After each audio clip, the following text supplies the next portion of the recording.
श्री स्वामी समर्थ। सर्वात आधी आपल्या स्वामी भक्ती या चॅनलवर तुमच्या सर्वांचं खूप खूप मनापासून स्वागत। हिंदू धर्मात कोणतेही शुभ काम करताना दिवा लावतात। सकाळ आणि संध्याकाळ पूजा करताना देखील दिवा लावतात। दिवा हा प्रकाश पसरवतो आणि प्रकाश हा ज्ञान पसरवतो। देवांकडून आपल्याला संपूर्ण ज्ञान मिळावं म्हणून आपण देवाजवळ दिवे लावतो। कोणती पूजा असो किंवा कोणतेही समारंभाचे लोकार्पण असो, सर्व शुभ कार्याच्या सुरुवातीस दीप प्रज्वलन करण्याची प्रथा आहे। ज्या प्रकारे दिव्याची वात नेहमी उंचावते, त्याचप्रमाणे माणूस देखील उंचावत राहतो। हेच दीप प्रज्वलनाचे मुख्य अर्थ आहे।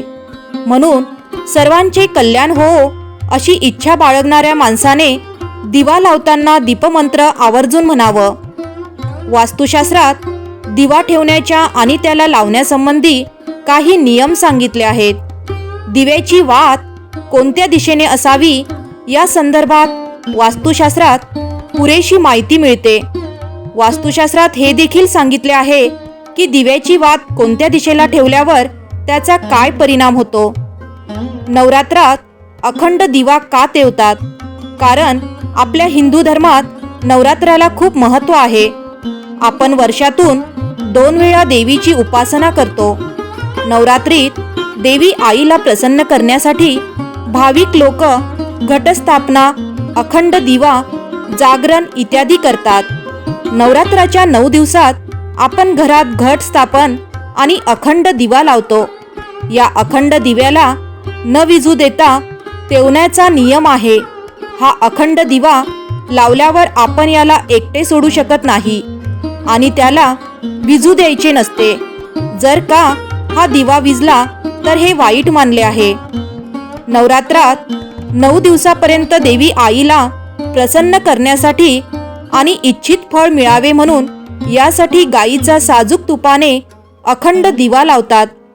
जर घरात गाईचे साजूक तूप नसल्यानंतर इतर कोणत्याही तुपाने आपण देवीपुढे अखंड दिवा लावू शकता। नवरात्रातील 9 दिवस दिवा तेवत ठेवणे याला अखंड दिवा म्हणतात। असे मानले जाते की नवरात्रीत दिवा तेवत ठेवल्याने घरात सौख्य आणि शांतता बनून राहते आणि सर्व कार्य पूर्ण सिद्ध होतात। म्हणून नवरात्राच्या पहिल्या दिवशीच संकल्प घेऊन अखंड दिवा लावावा आणि त्याचे नियमाने संरक्षण करावे। नवरात्रामध्ये अखंड दिवा लावण्याचे काही नियम आहेत, ज्यांना आपल्याला पाळावे लागतात, जेणेकरून आपल्याला इच्छित फळ मिळू शकतात। सहसा लोक पितळ्याचा दिवा अखंड दिवा म्हणून तेवतात। जर आपल्याकडे पितळीचा दिवा नाही तर आपण मातीचा दिवा देखील लावू शकता। मातीचा दिवा अखंड दिवा म्हणून तेवण्यापूर्वी दिव्याला संपूर्ण 1 दिवस पाण्यात भिजवून ठेवा आणि त्याला पाण्यातून काढून स्वच्छ कपड्याने पुसून वाळवून घ्या। शास्त्रानुसार नवरात्रामध्ये अखंड दिवा लावण्यापूर्वी आपण मनात काही संकल्प घेतो आणि देवी आईला विनवणी करतो की आमच्या सर्व इच्छा पूर्ण होऊ दे। दिवा नेहमी चौरंग किंवा पाटावर ठेवावे, नंतर लावावे। दुर्गा देवीच्या समोर जर आपण जमिनीवर दिवा ठेवत आहात तर त्याचा खाली आधी अष्टदल कमळ ठेवा। हे अष्टदल कमळ आपण गुलाल किंवा रंगीत तांदूळाने देखील काढू शकता।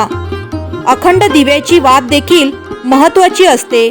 ही वात रक्षासूत्र म्हणजे कलावापासून बनवलेली असते। 1.25 हाताचा मापाचा हा रक्षासूत्र असतो। पूजेत वापरला जाणारा कच्चा कापूस घेऊन वात वळतात आणि ती वात दिव्याच्या मध्यभागी ठेवतात। अखंड दिवा लावण्यासाठी साजूक तुपाचा वापर करावा। जर आपल्याकडे दिवा लावण्यासाठी तूप नसेल तर आपण तिळाच्या तेलाचा दिवा लावू शकता।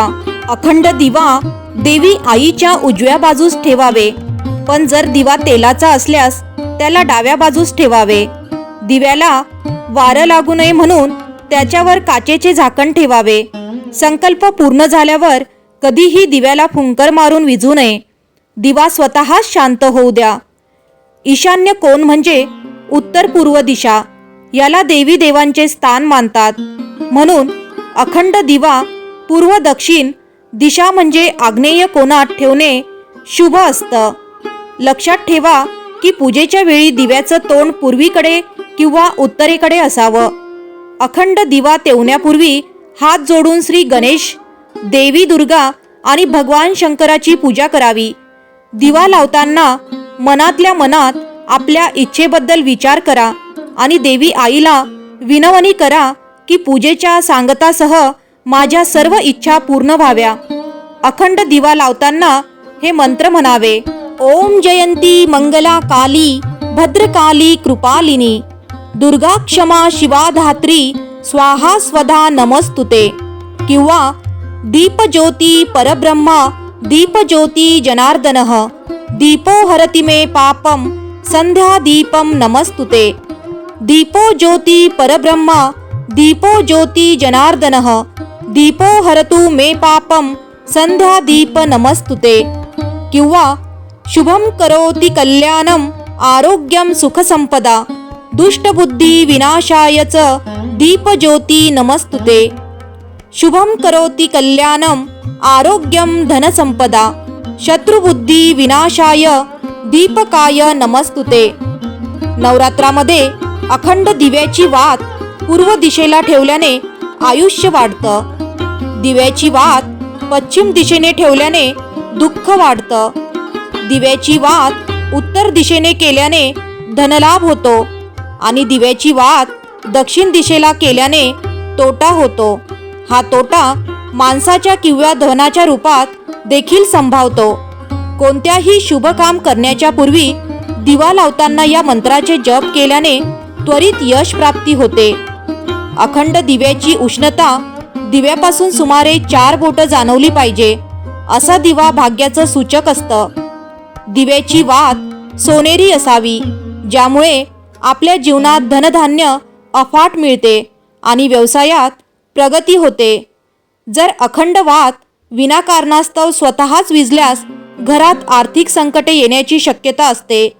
दिव्यात पुन्हा पुन्हा वात बदलू नये. दिव्याने दिवा लावणे देखील अशुभ मानले जाते. असे केल्याने आजारात वाढ होते आणि मंगळ कार्यात अडथळा येतो. नवरात्रामध्ये मातीचा अखंड दिवा लावल्याने आर्थिक भरभराटी येते आणि आपली सर्वत्र दिशांमध्ये कीर्ती वाढते. नवरात्रात दिवा लावल्याने घरात आणि कुटुंबात सौख्य शांती आणि पितृशांती सुद्धा मिळते. नवरात्रामध्ये तुपाचा आणि मोहरीच्या तेलाचा अखंड दिवा लावल्याने सर्व शुभ कार्य सिद्ध होतात. नवरात्रामध्ये विद्यार्थ्यांना यश प्राप्तीसाठी तुपाचा दिवा आवर्जून लावावा. जर आपल्याला काही वास्तुदोष असल्यास त्याला दूर करण्यासाठी वास्तुदोषाच्या ठिकाणी तिळाच्या तेलाचा दिवा लावावा. शनीच्या दुष्प्रभावापासून सुटका मिळवण्यासाठी नवरात्रामध्ये तिळाच्या तेलाचा अखंड दिवा लावावा. हा अखंड दिवा शुभ मानला जातो. अखंड दिवा लावण्याचे शुभ मुहूर्त. अभिजित मुहूर्त दुपारी 11:41 मिनिटापासून 12:27 मिनिटापर्यंत. दिवस मुहूर्त सकाळी 7:45 ते 9:11 मिनिटापर्यंत. संध्याकाळचा मुहूर्त संध्याकाळी 6 ते 7:30 मिनिटापर्यंत. रात्रीचा मुहूर्त रात्री 9 ते 12:04 मिनिटापर्यंत.